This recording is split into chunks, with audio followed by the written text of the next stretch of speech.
All right. Welcome to the Lovecraft Easing podcast at a special time and place. Today on a very special episode of Blossom. Daniel Braum is my guest today. Hey, Daniel. Hey, Mike. How are you? I'm stuffed up and I just came through a move, but I'm really happy about the move, I'm in my new office. So it's getting there. Good to hear. Good to hear that part. It's a separate building from the house. So Wow. yeah. All I need is a fridge and couch now, to sleep on. And Matt's with me. Hey, Matt Carpenter. Hey there. So even though this is a surprise podcast, I do have a prize. This is a book by an author called Amanuensis Sharkchild. He does these. Is that his real name? Fuck if I know. But he does these self-published volumes that are really quite nice, that contain short stories that sort of weave a cosmic horror narrative, and they're really pretty looking, and they have art that's kind of nice. That's cool. So if you want to win a copy of The Dark Verse 5, send an email to easingprizes@gmail.com and put shark in the subject heading. We draw a winner in about 6 weeks or so.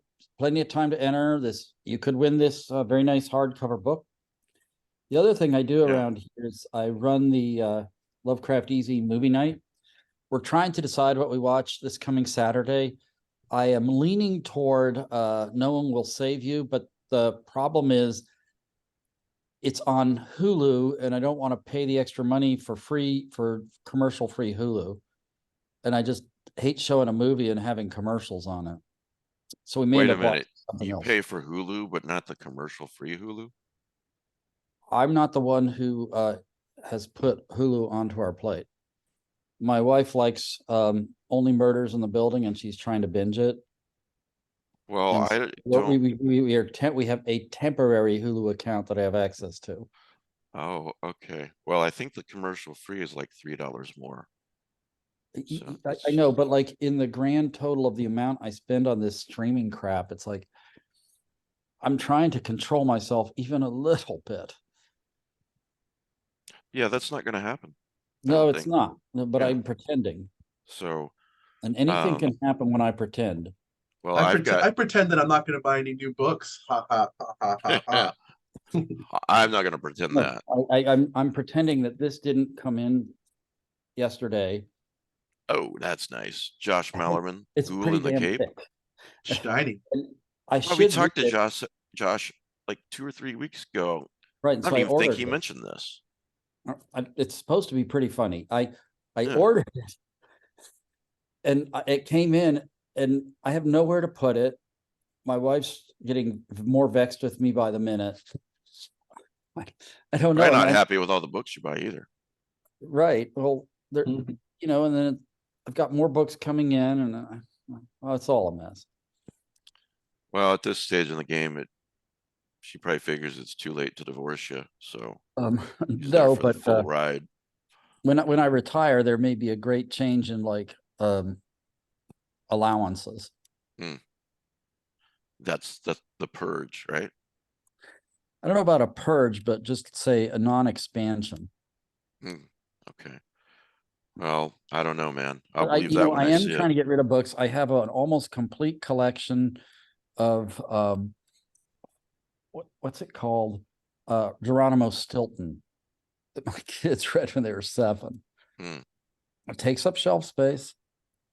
I do want to ask on behalf of the listeners and viewers, The Dark Verse 5, is this something that has to be read in order? Hell if I know. Okay, we'll go with no. So I think I've got the first one. It just came in, and there were 2 copies in the box, and I have no idea why. Oh, really? Yep. Okay. Which probably means I stupidly ordered 2 copies. Yeah. Something I'm not getting around to reading for like the next 10 years. Well, we should probably talk to Daniel at some point in the podcast. But I do want to ask you on air about, and sorry, give me just a second here, Daniel, about Voyage of the Demeter. Okay. because I know what you think, but I want you to give your review to the Okay, listeners. so Oh my. this, first of all, this isn't the origin of Dracula, however they're advertising it. This is taken off a chapter in the novel Dracula from the captain's log of the Voyage of the Demeter. And when it was done on Daily Dracula or Dracula Daily this recent time, they split it up by days. And so we were as a group on the Easy Facebook page, we were watching the maps as where was the boat and what was going on. So this is to try to depict that. Right. And so that the ending, how is anybody going to make it out? Because we all know that the Demeter was found derelict, wrecked on the shore at Whitby. The filming is gorgeously shot. It's really got good cinematography. I personally like the creature designs. I think their vampire costuming, practical effects were really quite good. But maybe I'm jaded. Maybe it's the story. It wasn't scary an iota. I mean, not even any of the jump scares had any effect on me. And usually I really am too jumpy for jump scares. Yeah. I thought that the script was weak. By that, I mean, you have a really good cast. Daniel's nodding his head. Sorry, my wife's name is Danielle. You have a really good cast. And like, for example, the guy who played Tywin Lannister is the captain of the Demeter. And so, he's a really good actor. He's been in several other movies, and I think he was in Dog Soldiers. He's really got a presence. But the lines that they're working with are really not that great. And every cliche that they can use, they do.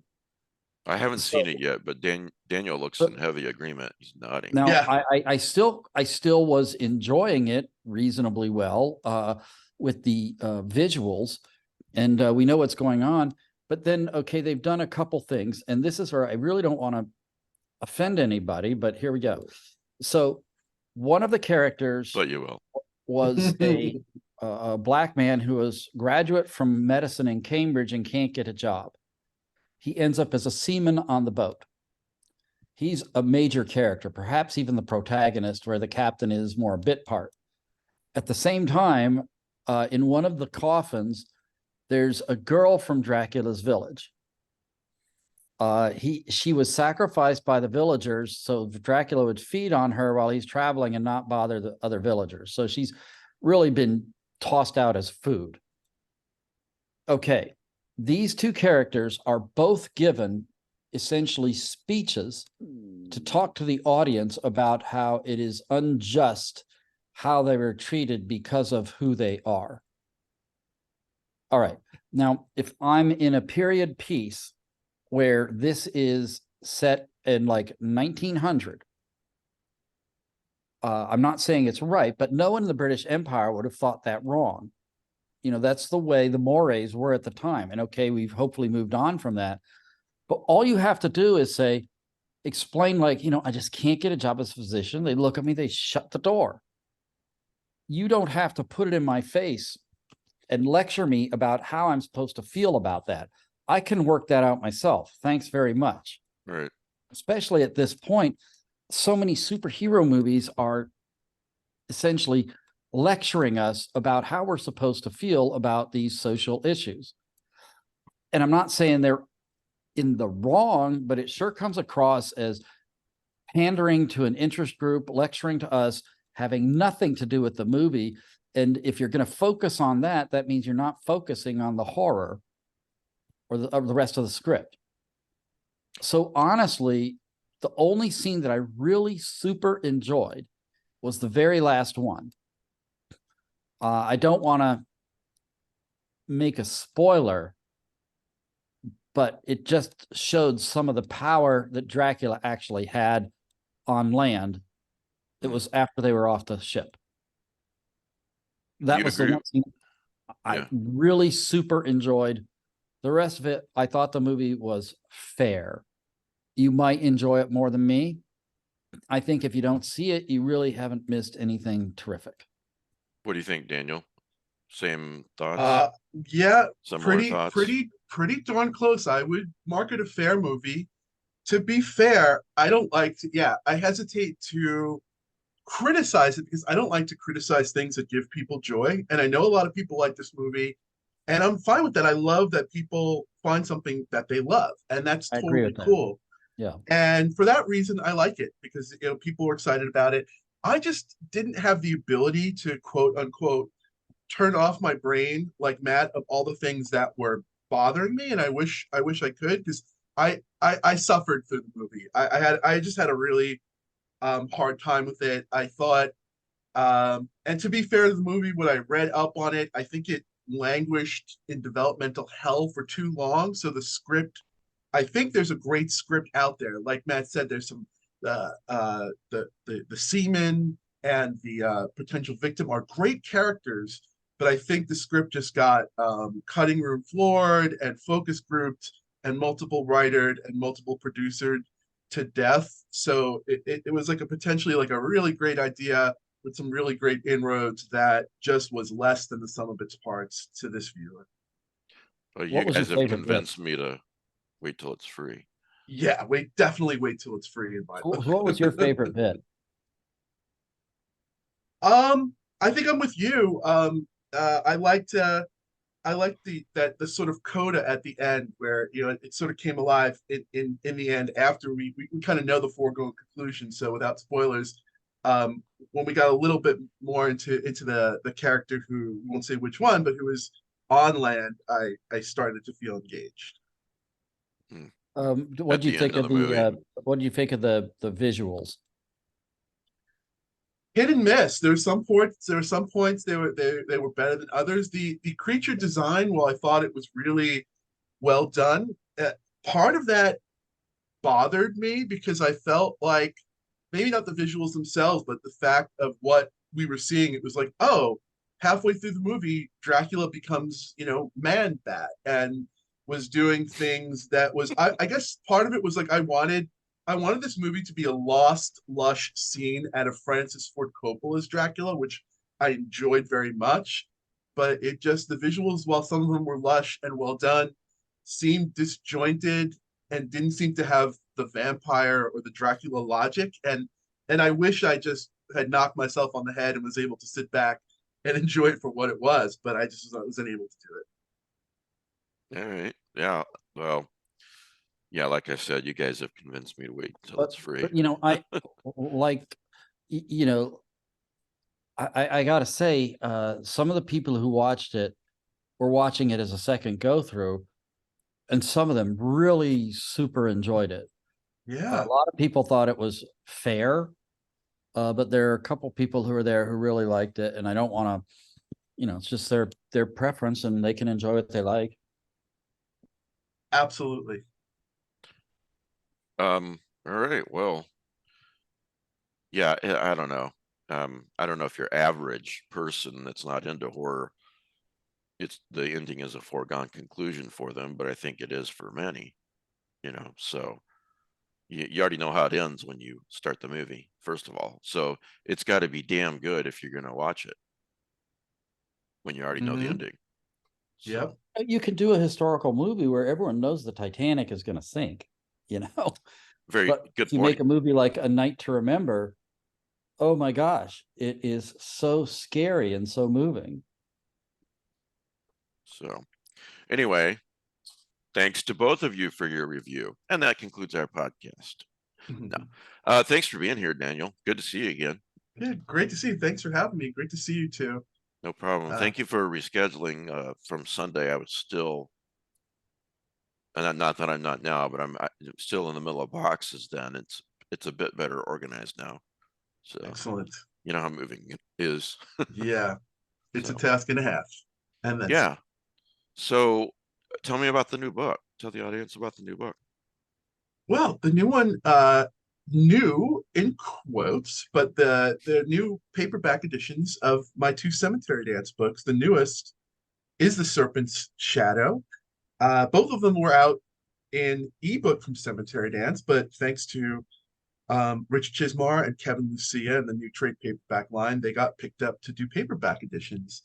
Yeah, I'm excited to talk to you about the Serpent Shadow in that it's perhaps the closest to a cosmic horror as I've gotten. I tend to write um, more Twilight Zone stuff, more ghost stories, more quiet horror, which is like the stuff in the Night Marchers. The Serpent Shadow being a novella, I had a bit of room to do something different. So Will you hold it Could up you while hold up you're? the cover yeah, again? It's so oh, cool. okay, yeah. Are we doing is this audio only or No, viewers gonna be seeing this? it's viewers are going to be seeing it. Those Oh, hi a lot everyone. of people, yeah, a lot of people watch on YouTube, but then Cool. a So lot of people this is a always. wonderful Lynn Hansen cover. Lynn Hansen has done a lot of great work, a lot of great work with Cemetery Dance. And yeah, that's the Serpent Shadow from the new Cemetery Dance trade paperback. One of the things I like to tell people about this book is I love movies and stories that sort of follow the it follows path. And what I mean by that, this book is very different in tone than it follows because it's set in the 1980s in Mexico. But I like movies that start off that you think you've seen it before, you think you've seen the tropes, and you think you've maybe seen the tire trope. So the Serpent Shadow looks like a slasher. I don't really write slashers. It looks like a teens on adventure doing things that they're not supposed to do, and it very quickly departs from that. So there is a killer on the loose in 1980s Cancun, Mexico, who the authorities are claiming to be, or is claiming to be, the White Lady, or Santa Muerte, Saint Death, a sort of Robin Hood folk hero, and is committing very brutal murders against tourists.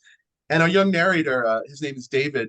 He just wants to fit in, find himself, get the girl. He finds this beautiful new friend and a new star-crossed love, and they start to go on adventures and get into trouble, and they quickly realize they're in between a war between the indigenous Mayans and the Mexican people, who are using magic or cosmic forces that they think they understand, but they don't understand, and starts to get out of control. That's the setup.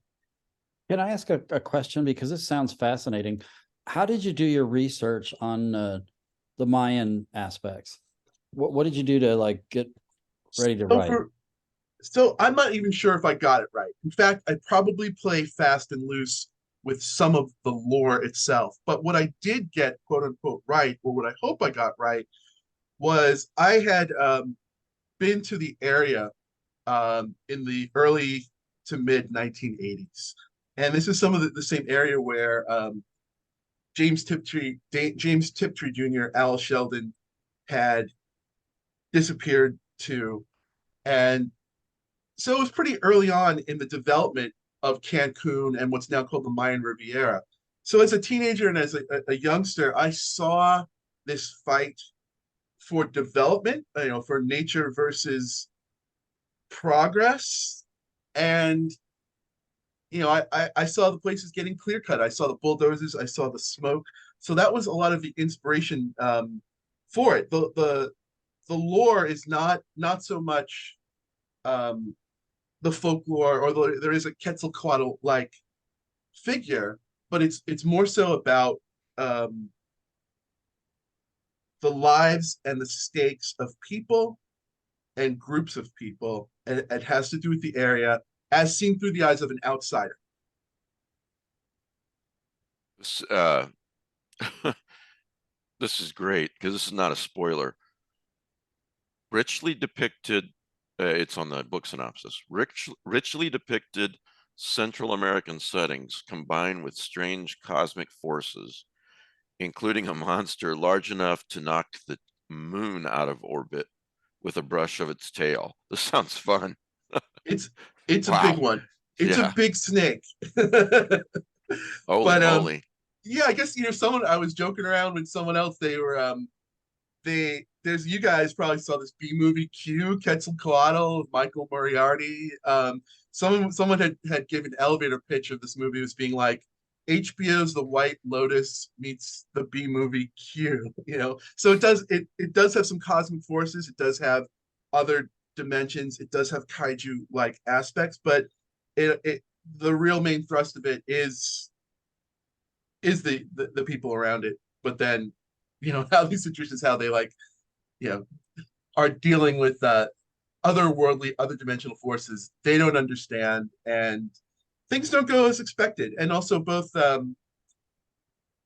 what you might expect to be the quote unquote morality plays also may not go as expected either. You know, I think conflicts where there's no easy answer, where there's no right answer, where there is real human things on both sides of it, make for really interesting conflicts, and that's what attracted me to this subject matter. Now, can I just, this is going off topic Please. just a hair, which is, have you ever seen the movie The Old Ways? I haven't. I'm going to Okay, jot it down. it's on Netflix, I think.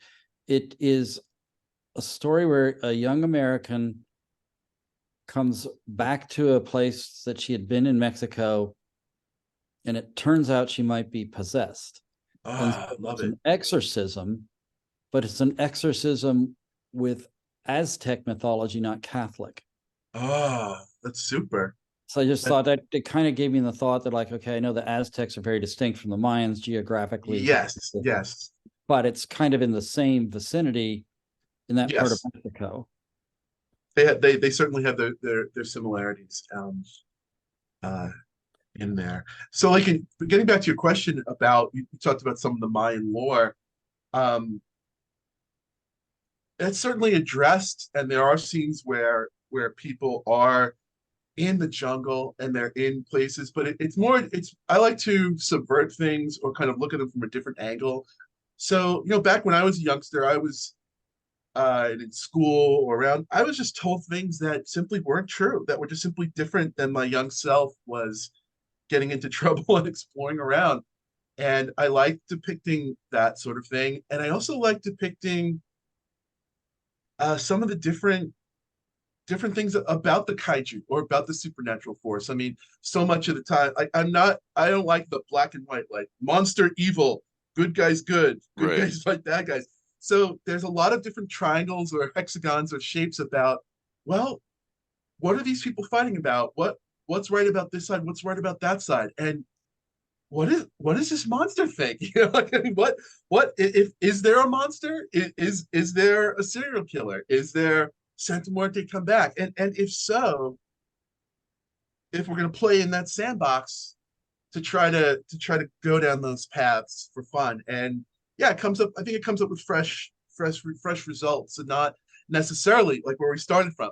You think, like, when you pick up this book, I think the danger of a read might be like, I've seen this one before. And that's the danger when you play with those kind of toys. But if you make it through that, I hope that the readers will be delighted and be like, wow, I didn't really think it was going to go that way. So hopefully that's the fun of it. It's more interesting when there are shades of gray. As I've said many times on this show, I enjoy watching and rewatching quite a few times the TV show Angel, you know, the spinoff of Buffy. Oh yeah. But you know, it is very evil, good versus evil. There's in the 5th season, there's this guy who's been at Wolfram Hart, this quote unquote evil company, and Angel takes over the company. And the guy basically says, you're going to lose because you're conflicted, you're confused. He goes, but I believe in evil. You know, it just, it strikes me as very simplistic, you know, because the best kind of villains think they're the hero of the story. Mm. You know, in Man of Steel, Zod honestly thinks he's doing the right thing, Yeah. you know, especially by his people, you know, and if that hurts the Earth people, well, you know, sorry, not sorry, kind of thing. Yeah. You know, so it makes it far more interesting when there are those shades of gray. Hey, DeBronzo. Hey, Michael. The most interesting villains for sure are the ones who honestly and fervently believe and know to themselves that they are the hero of their own stories. And while you have a lot of shades of gray in this one, you definitely have that going on here from that deep point of view. So yeah, in fact, the story could be said to be a really deep point of view of an unreliable narrator who might actually really be the villain of the story. You might think might start off as looking like the hero. Yeah, I was talking with Laird one time about Laird Barron, we both enjoy the Amber series by Roger Zelazny, Mm. and Corwin is the protagonist. And Laird said something to me a couple of years ago. He goes, if you think about it, Corwin's actually the bad guy. Corwin's actually the bad guy. And I'd never seen it in that light before. Mm-hmm. But, you know, and I reread the series after that, and, you know, he's right. You know, he goes and tries to take over Amber, and he's fighting his brother, Eric, who's already bringing stability to the city. Not to go off topic, but yeah, it's No, it's an perfect. unreliable narrator, a protagonist who might be the villain. Those are really Yeah. interesting things. Yeah, we're off. I mean, going even further off, at least off genre, I feel that way about Walter White in Breaking Bad. You enjoy him and you identify him because the show is so interesting, but at least when you sometimes stop and you really stop and think about it, you could there's an argument to be made about where or where not his morality or his hero or villainess uh lands. Yeah, and even no matter where you land, it sure makes for richer conflicts for sure. I know who that is, but I've never seen the series. Oh, okay. Yeah, But I mean, I know that yeah, he's you know, I know the basics of it, but that's about it. yeah, So You can kind of say the same for like Tony Soprano. You're not supposed to root for him, yeah, yeah. but at the end of the day, it's like he's a bad guy and he does bad things. But you kind of Right. get sucked into his story. Exactly. yeah. So um so hey, they Cemetery Dance published it as an ebook a couple of years ago, and now they've published it as a paperback as well. Is that Yeah, it right? was originally brought on board by Norman Prentice, who's a fantastic editor, also a hell of a writer. And yeah, I was really fortunate when Kevin Lucia uh, started to helm this new trade paperback division and really give it some focus. He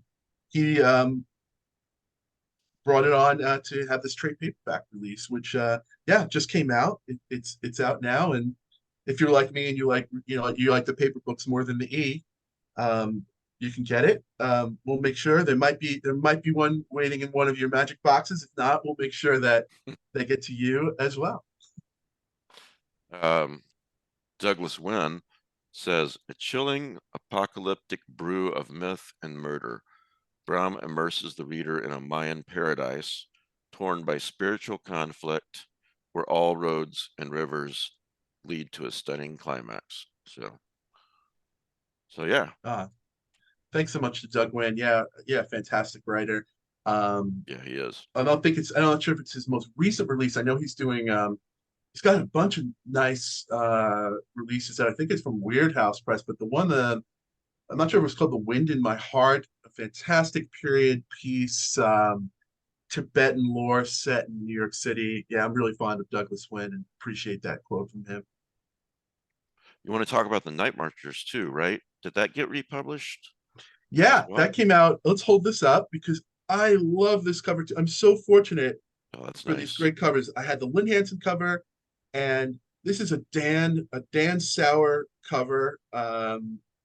It was really great working with Kevin Lucia and working with Dan on this cover. Yeah, Yeah, so Dan's real talented. yeah, So great guy.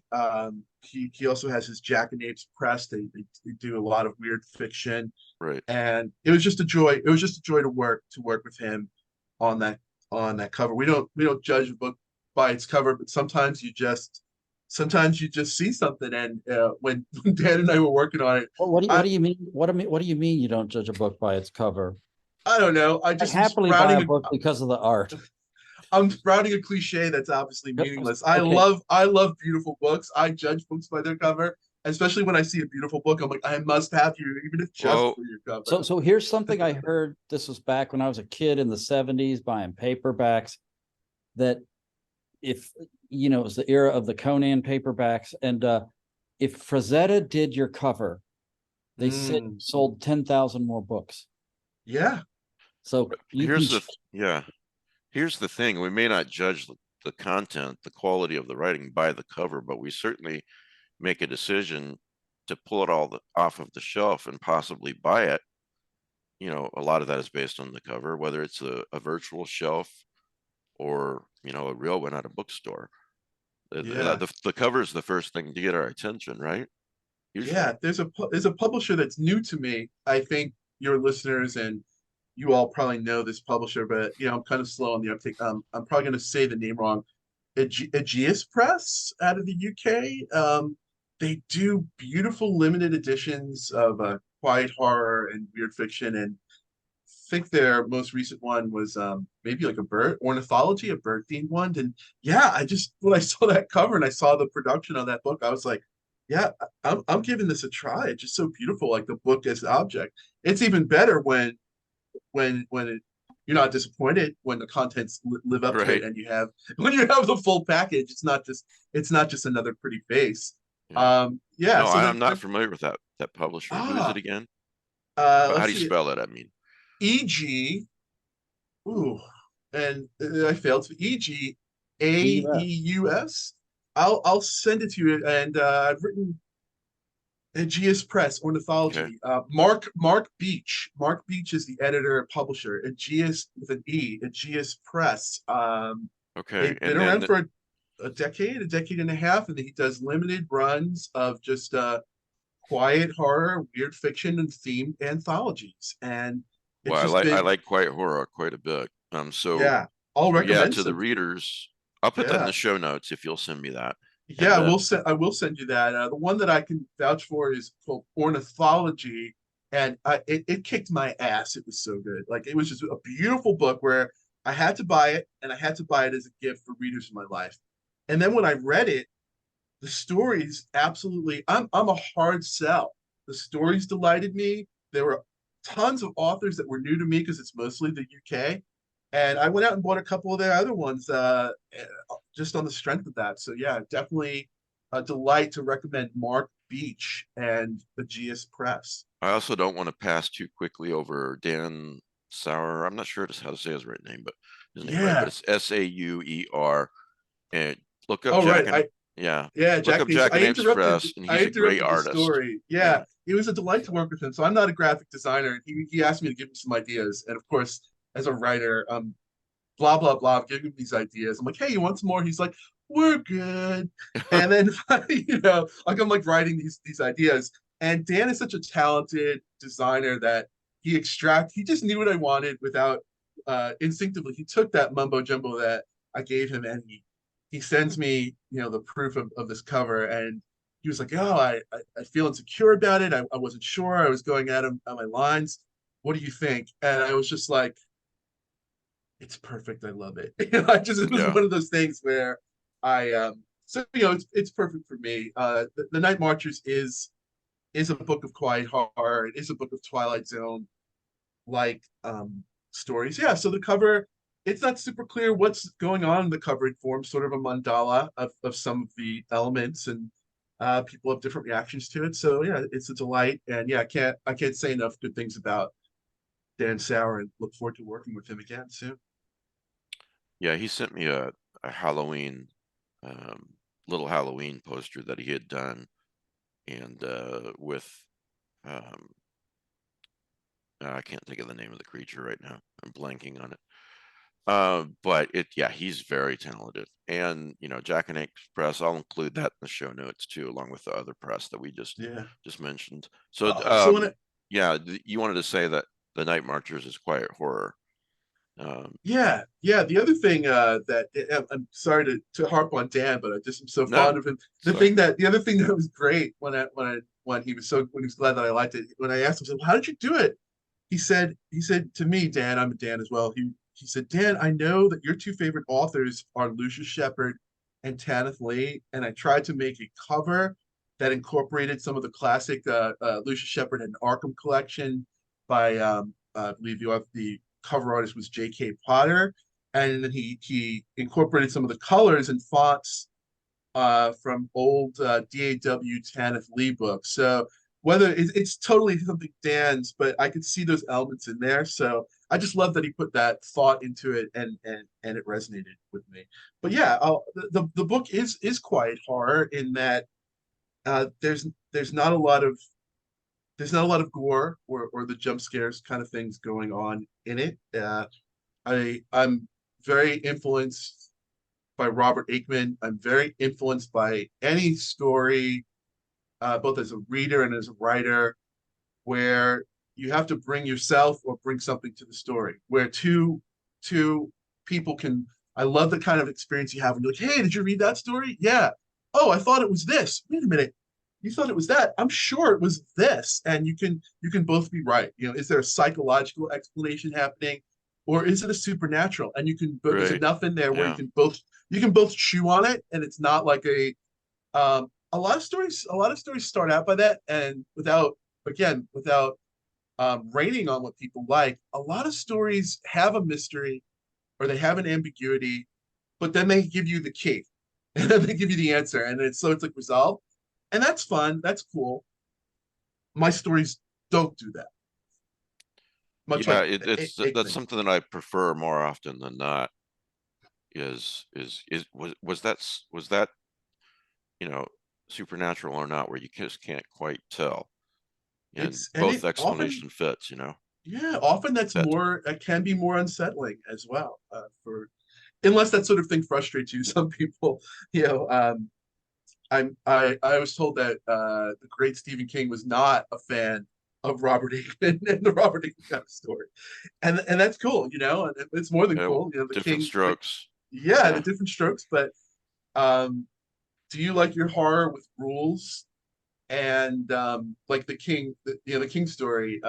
And I'm a big fan of Stephen King, but yeah, Salem's Lot. There's a vampire, and we got to kill him, and there's ways of doing it, and the story becomes about that in certain ways. And there's the other stories where, yeah, you don't know what it is, so you don't even know the rules, or in some cases, the rules you think you have are wrong. So it allows for different paths and different kinds of stories. Are you a fan of Charles Grant? I am a newcomer of Charles Grant. You know, I'm just you know, a little bit embarrassed by how unread I am, but I have been told that I need to fix that. So I've got a pile of Charles Grant. I hear that that's his style, Yeah, yeah, it is. If you or like he's he's the master. yeah, if you like quiet horror, he's definitely one to read for sure. Yeah. You know, Kevin's a big fan of Charles Yes. Grant. He's Yeah. probably the one who told you about him. I'm guessing, anyway. Yeah. And probably yeah, when I'm fortunate enough that Kevin found some merit in the Night Marchers and picked it up, you know, trying to read the tea leaves here. Yeah. Anything else about the Night Marchers? How many stories in it? Wow, I've forgotten in there. I think it's about 12 or 13. I remember the last time we were on, we may have talked about I think I remember you telling me, and it may have been the context of Dennis Etchison, how you told me you were fond of stories that were set in the desert. And one thing Mm, about the Night Marchers is they're all very setting forward stories. They're set. Some of them, you know, are set in places you might expect, like urban settings in New York, but a lot of them are Central American set. One of them is set in the desert, and that one's called The Moon and the Mesa. So, Mike, if you're a desert horror liking person, or any of the listeners out there, yeah, you can give yeah, Moon and the Mesa a try. it's a really interesting setting to me. So, Yeah. um, yeah, let's see. Let me just read this from on Amazon. In the Night Marchers, readers will encounter a song that might herald the end of the world, a young girl possessed by a hurricane, a Native American death metal singer who might be the reincarnation of Crazy Horse. Here we go. An erotically charged night in the desert that might end with redemption, or entwined in the thorns of a cactus monster. I don't think I've ever heard those two words, seen those two words together. Well, yeah, whoever wrote that copy, hats off to them. Yeah, I Yeah. think those I think that that copy makes it a little more definitive. But yeah, yeah, is someone in the grips of a cactus monster or in the psychological throes of yeah, heat exhaustion or something in the desert. But hey, Could I be love either one. Yeah. cactus. I love cactus. I love monsters. It's like two great tastes that let's hope they taste great together. Do not bite the cactus monster. Yeah. Well, thanks for coming on. Anything else you want to talk about before we talk about a few other things? Well, I would like to know a few things. Remember, some people Yeah. don't know you so well. So could you tell us a little bit about your background, what you got into writing, what influenced you? What do you do for Yeah. work? That kind of stuff. Yeah. I've you know, I've been writing for a few decades, and I'm really was really influenced by Lucius Shepard and Tanith Lee. And why I didn't know Charles Grant is at first I didn't know or think I was a horror writer. And just just by luck, I had a submission out to Cemetery Dance, and um, I know he was a recent guest or might be a recent guest. Richard Chismar picked up a couple of my stories, and they started to appear in Cemetery Dance magazine. And that was such an eye-opening experience for me because I didn't know a lot about horror, and I showed my aim. I thought I was aiming somewhere else on the dartboard, but that's okay. So Cemetery Dance was my education into the world of horror and the huge Oh, wow. net of That's it. interesting. Yeah. Yeah, so just by being published in Cemetery Dance and just starting to be like, wow, okay, what is this magazine, and what are the different flavors, and wow, what horror is something that fits me or fits that could. So I just wasn't learned. So that is that was my way in. I think the second thing I would like to say, about my writing journey was we talked a bit about the great Stephen King, but I attended a panel by the great rest in peace Peter Straub. Peter Straub was the one who told me or told the audience that, like, yeah, Stephen King doesn't really like the Aikman style. This was a panel on Aikman, and Peter Straub challenged the audience to read a particular Aikman story. It's called The Swords. And I left that panel. I'm like, wow, okay, I'll do what Peter Straub says. I'll read The Swords. I'll look at it this way. And for me, it was like, boom. It was an epiphany. Such a huge validating thing for me because finally I understood a whole different aspect of horror or weird fiction or the strange tale. And suddenly I had a confidence or a realization of like where I fit or where I perceived I fit in the scheme of things. And my editor Norman Prentice went for it, and that's why the Night Marchers and Other Strange Tales was named in homage and in the lineage of Robert Aikman, who did call his fiction Strange Tales. So I guess that's me in a nutshell. How long ago was that? Okay, so in terms of like, what about future projects? God, Are you how allowed long to ago talk that was about? anything? Yeah, I can. That particular panel, I think, was 8 years ago, like right as the original ebook was coming out. I have a story coming out. So a lot of the stories in the Night Marchers, they were written with that influence, but I didn't know the name of it. I didn't know what quiet horror was. I didn't know who Charles Grant was. I didn't know who Robert Aikman was, but I was still doing what I was doing. Right. Yeah. Now I'm writing. I hope my stories are better, but whether they're better or not, I'm writing with that awareness and perhaps I hope more control. So I have a story coming out in a week or two. It's called A Loch Ness Monster Under the Sign of the Southern Cross. And it was originally supposed to be for a themed anthology of labyrinths. It's coming out from Ontology Press. They're a new press out of the UK, and it's unfortunate to be appearing alongside Brian Evanson, Gemma Files, Christy Noble, Joe Kaplan. So yeah, that's what's next. That's what's next up for me. Do Awesome. you write full time? I do not. I do not. It's hard to do that, except for someone Yeah. like Stephen King, you know. Yeah, yeah. It's hard to do. I'd love to do it, but and more power to all the people who are able to make that work. Well, Well, it's so not then just the like money, it's the insurance too, you know, here in Yeah. America. Yeah. so then there is actually another question that comes up, which is um a lot of the writers I know who have to teach or do other things, they have to be disciplined. Like a lot of them end up getting up at like 4 a.m. to get their hour of writing in every day. What do you do?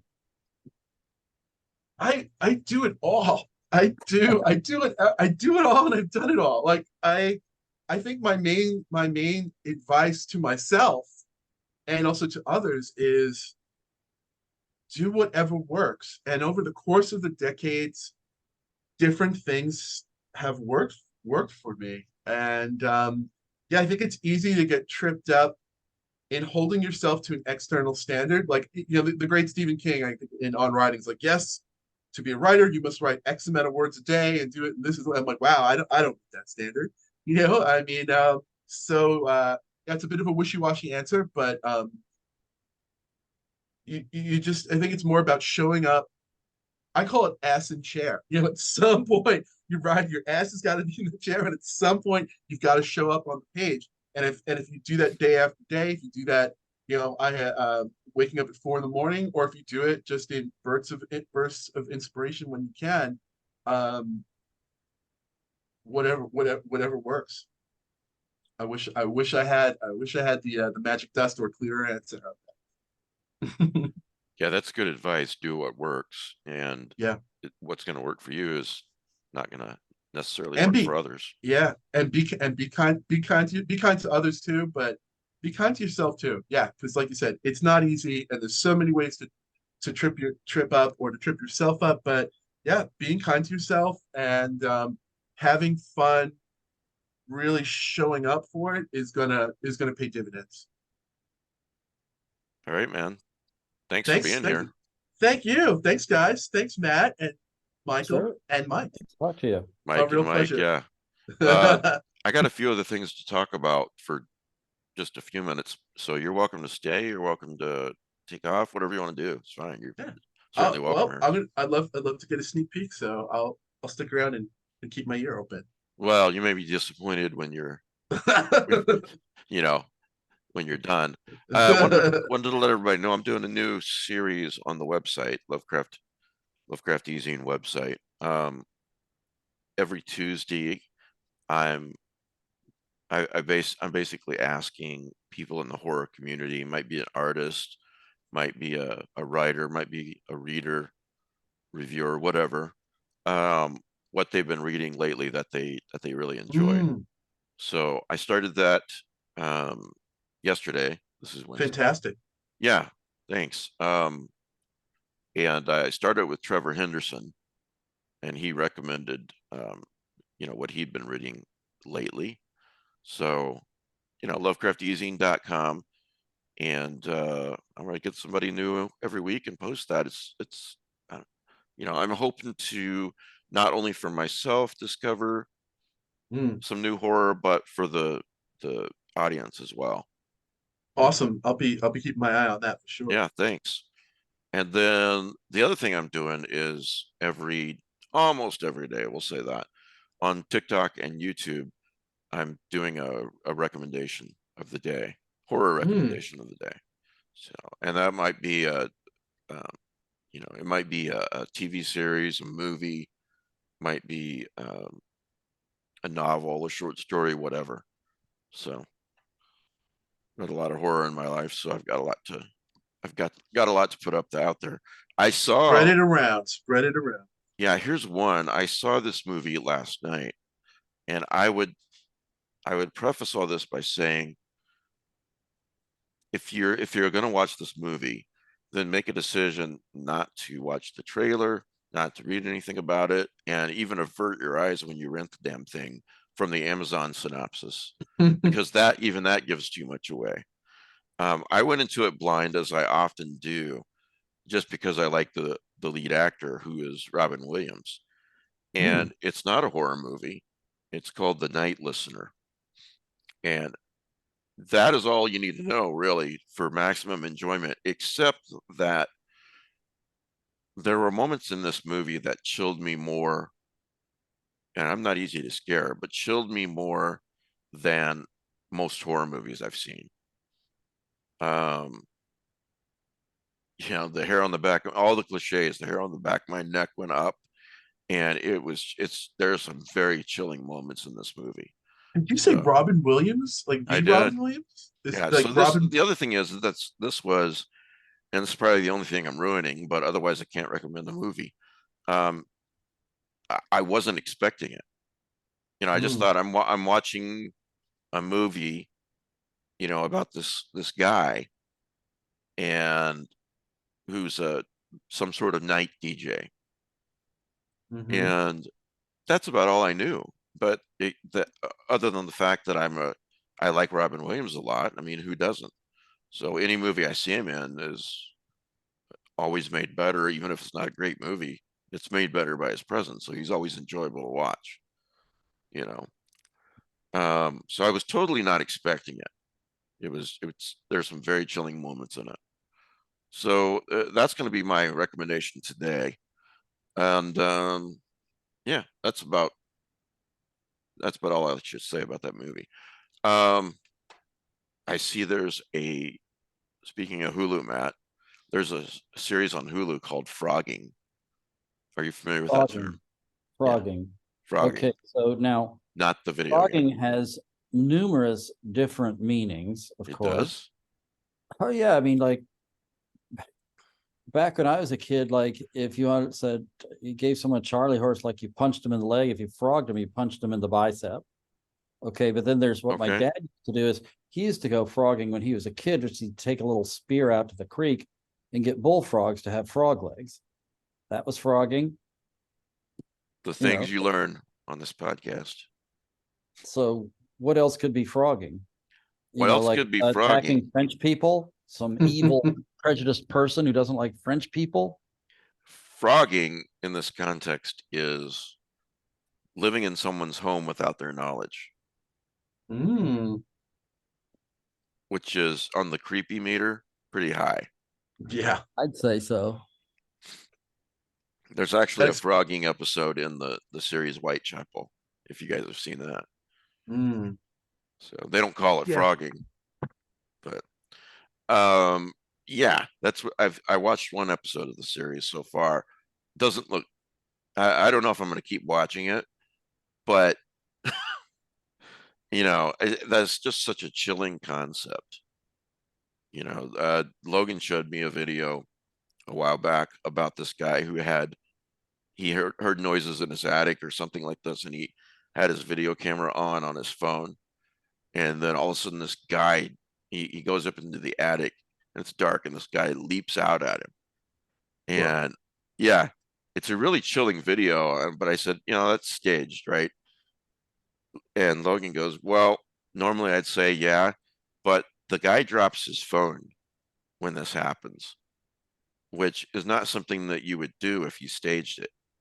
You know, he yells and he drops his phone. The homeowner, or at least the an homeowner, expensive, an expensive stunt if it is a stunt. Yeah.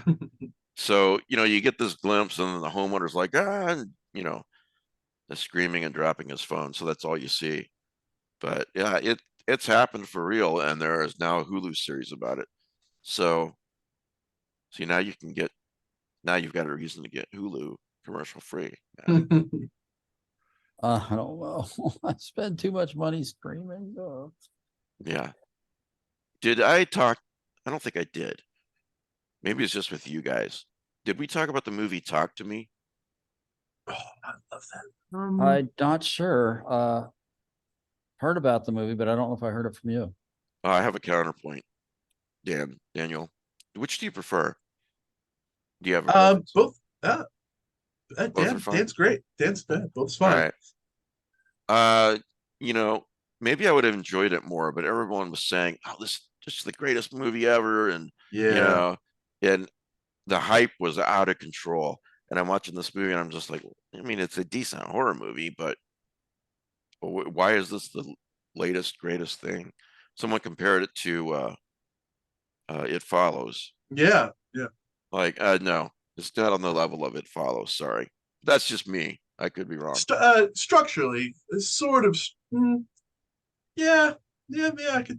I could see. Yeah. Yes and no. Aspiring, definitely aspiring to it. Yeah. It Follows. It's like such a high benchmark for me as well. Yeah. It's. Yeah, boy, we're trashing.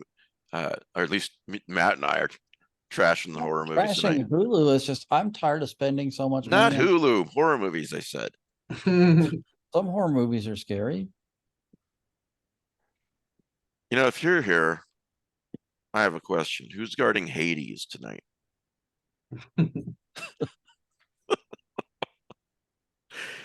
Okay, what else do we have to talk about? Talk to me. No, that's a movie. Well, there is something coming up. right. That if you're interested, the H.P. Lovecraft Film Festival is going to take place with the first shows starting October 6th at the Hollywood Theater in Portland, Oregon. Now, if you don't want to spend the money to travel, they have a screening option. You can buy a screening ticket the weekend of December 2nd and 3rd. You can stream, you can get a ticket and stream all these movies you didn't get to see. But I would just say that if you are local, you can go and buy a day pass. So there's lots of ways to enjoy the film festival, but that is something coming up. Have you heard of the movie Suitable Flesh? Yes. I've heard of that. Yeah. Okay, that's going to be shown there. And was her name Barbara Crampton. Cranston? What's that? Crampton. Crampton. Barbara She's gonna be a Crampton. guest. So here is your chance to actually see the grand dame herself of Lovecraftian 1990s horror. 90s. So, or whenever all those movies came out. I don't know, all the Jeffrey Combs movies. 80s. 80s, I think. Okay, 80s, 90s. What's the difference? You know, the in it? movie that made Pete, Reanimator. Yeah, so I'm just saying that there's, if you are in the local area of Portland, or maybe within a day's drive, go check out the film festival. It's really a nice way to meet some Lovecraftian fans. If you're a local yokel, you can check it out. Or anybody. I mean, I'm going. So Yeah, and then what's the one in November? I okay, forget. so typically they have tried to expand. Okay, so one of the problems with their place of origin in Portland is they've got this great old-timey theater, and that's all they got. They have a limited number of seats because there are 3 theaters in the building, and they can't sell any more tickets in those theaters because of the fire marshal. And then there's no associated venue for talks, games, gaming, author visitation, vendor tables. So it's all kind of stuffed into the theater.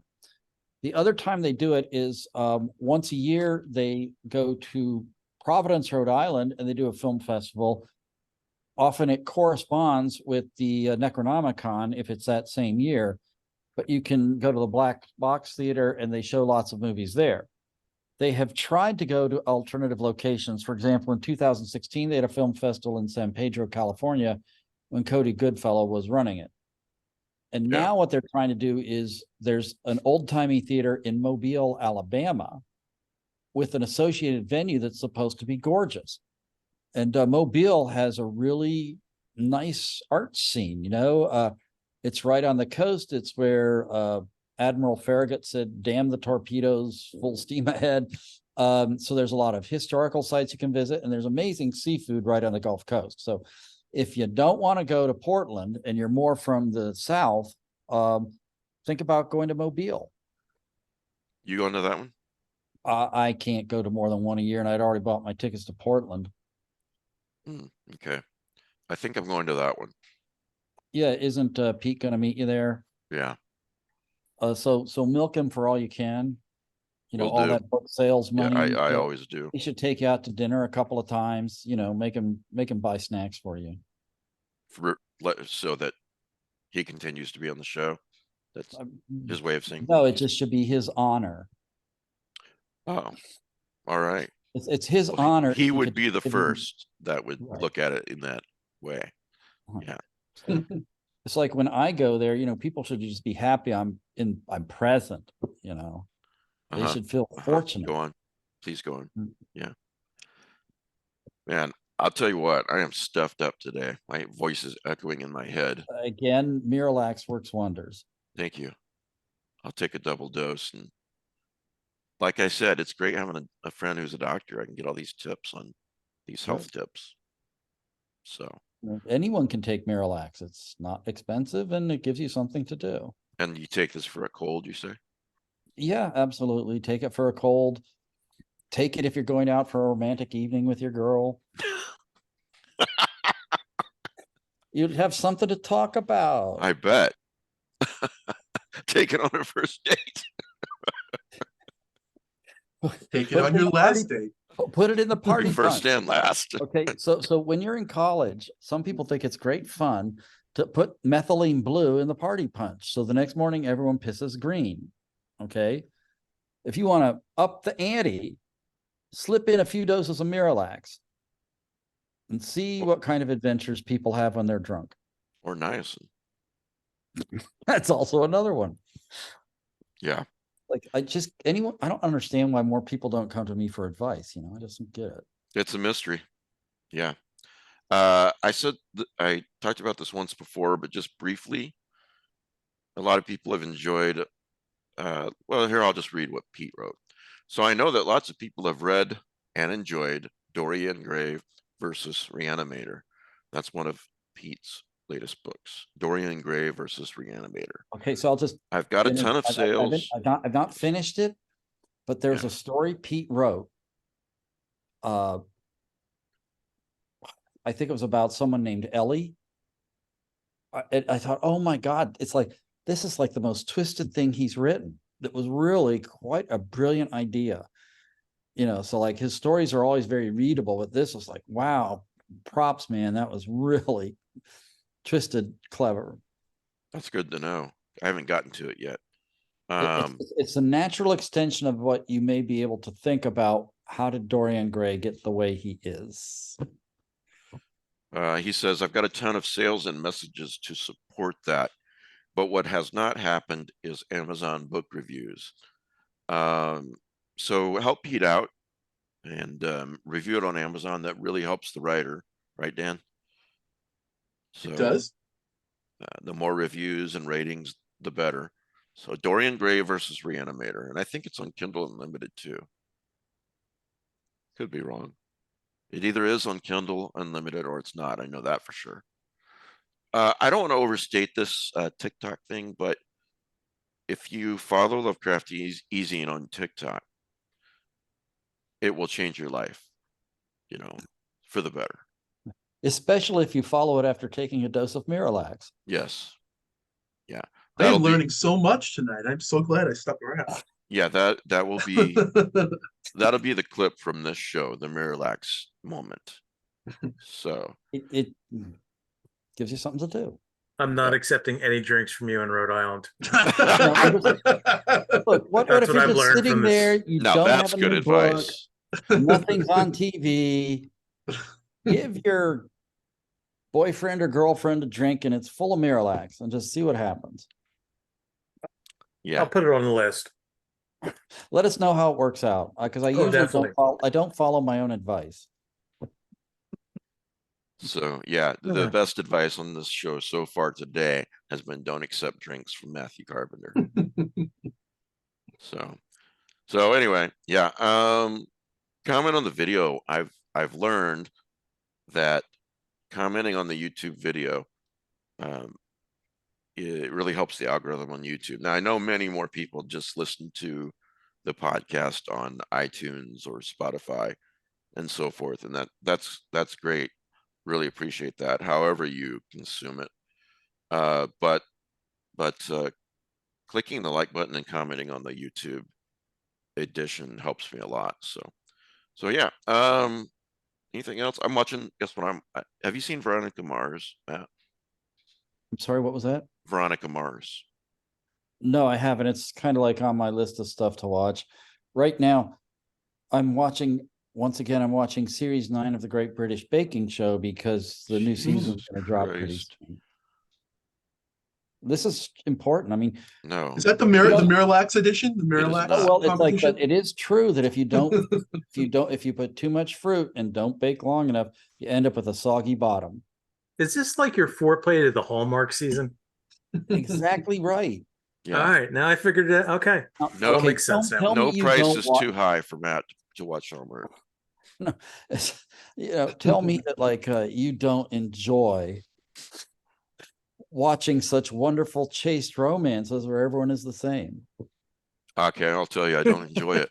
The fact you weren't chased into a sentence in 2023, Use I'll give you chaste. points for that. Use Okay, chaste so in a sentence. have you ever watched the series? You like the occult? You should watch the series Good Witch on Hallmark. It's on my list. Okay, Yeah, mission done. You laugh, but That's you true, are we not are. off the hook, Mike DeBronzo, because the Yeah. things that you make us watch are so much worse that's true. than anything on the Hallmark channel. I mean- No, they're not. They're not. The Hallmark is Yes. worse. Yeah. No. We just started too. It's just the first movie. Oh my God! Are you what a going to be able to take this? This is going to go on for a Yeah, while. we're doing a Mystery Science Theater 3000 thing for the Patreons.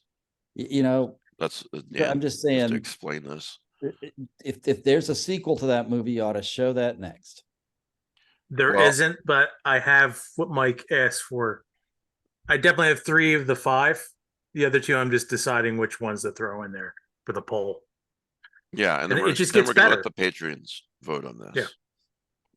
So I'm stacking the list, so either way I win. Oh my God!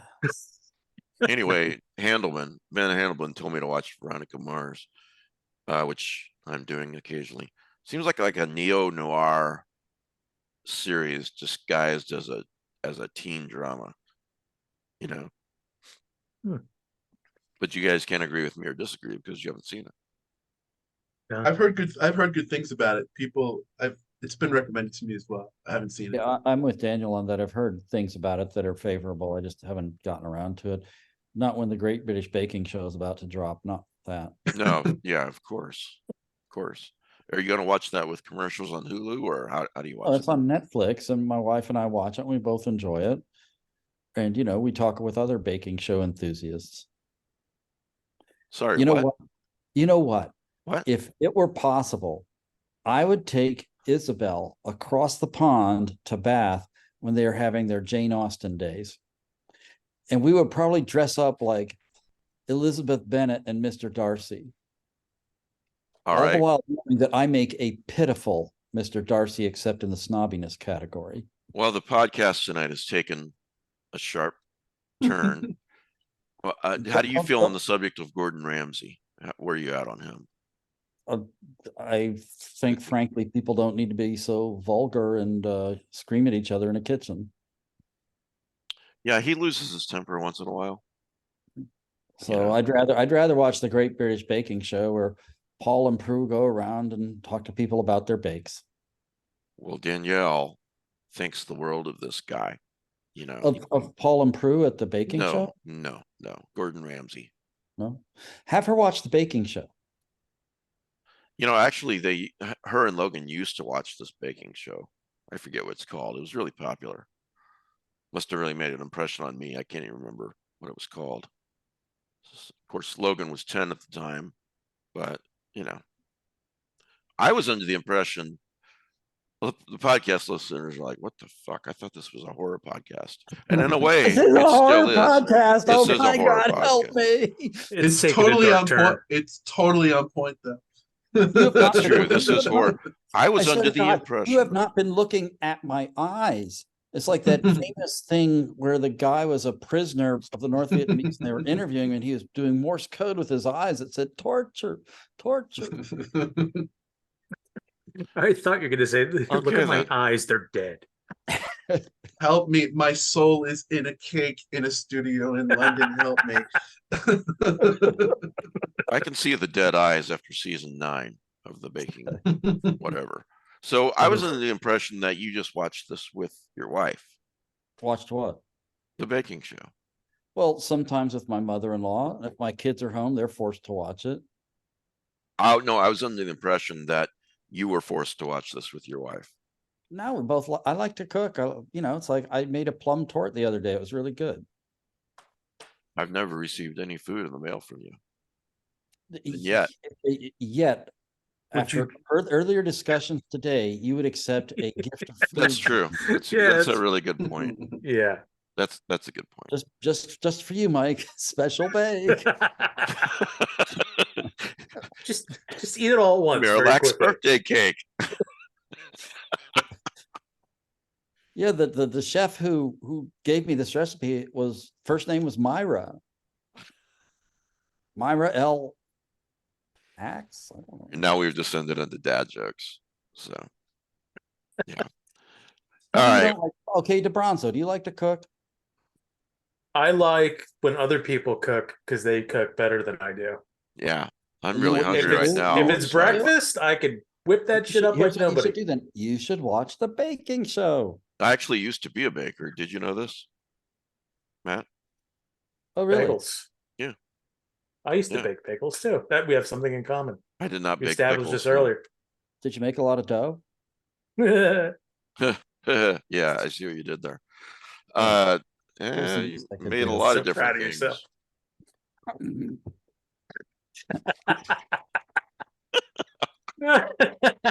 We're enabling him. Stop it. I'll tell you what, enabling him. I tell you what, the hours suck. You got to get up at like 3 a.m. for a lot of baking. You know, got to get them donuts out to the troops, man. So, and those muffins. Don't forget the muffin tops. They don't even need the muffins anymore, just the muffin tops. So, anyway, yeah, we're probably 10 minutes past what we should be because we've descended into talking about baking. So, yeah, the Dark Verse. Okay, so if you want a chance to win this hardcover book, The Dark Verse 5, send an email to easyandprizes@gmail.com, put shark in the subject heading, and we will draw a winner usually about 6, 7, 8 weeks. So you've got plenty of time to get an entry in. And what is the win if you don't enter? Yeah. What is the author's name again? I'm sure it's his real name that he was born with. M. Amanuensis Shark Child. M. Amanuensis. That sounds like a very normal name. Shark Child. I told my wife I wanted to name our kids with biblical names because those never go out of fashion, like snake, or ark, or plague, or tablet. Moses. A lot of people are called Moses these days. Well, you wouldn't. That's okay. What you would instead say is you name him Shepherd's Crook. Okay, so but she objected. Okay, so all right. Yeah, well, you could have had the name. You could have been called Plague, kiddo, but no. I almost named my kid Shark Child, so that's got to be a real name. Anyway, thanks for being here, Dan. Thanks for putting up with us. If you publish anything new, drop us a line. I will. Well, thanks, guys. He's wondering what he's doing here. Lawn maintenance. I'm glad we got to fit in baking this time. So anyway, guys, thanks for being here. Thanks to the audience. Thanks to everybody for listening and watching, especially thanks to the Patreons for keeping me going so that I don't have to get a real job at this point in my life as a Walmart greeter or something. Appreciate that. Because I don't think I'd make a great Walmart greeter. So I better keep doing this. Good to see you, DeBronzo. Good to see you. Nice shirt. And everybody. Nice shirt. Your dog is really quiet back there, by the way. My dog. Oh, the pillow of my dog. Yeah, it's very quiet. Is that your real dog? Yeah. No, I don't mean the pillow, but is that a representation of your dog? Oh yeah. That's Mina. Chris got it for me for Christmas. Wow, I like my dog a lot, but you must really like your dog. Oh, I love my dogs, but it was hilarious. It's just like you actually had a pillow made of our dog. Does the dog use? Here's what I want to know: does the dog use the pillow? The dog doesn't use the pillow, but the dog has been caught looking at the pillow. And I've got pictures of her. Look on her face. I don't think it's confused. I think it's love. Knowing her, it's probably love.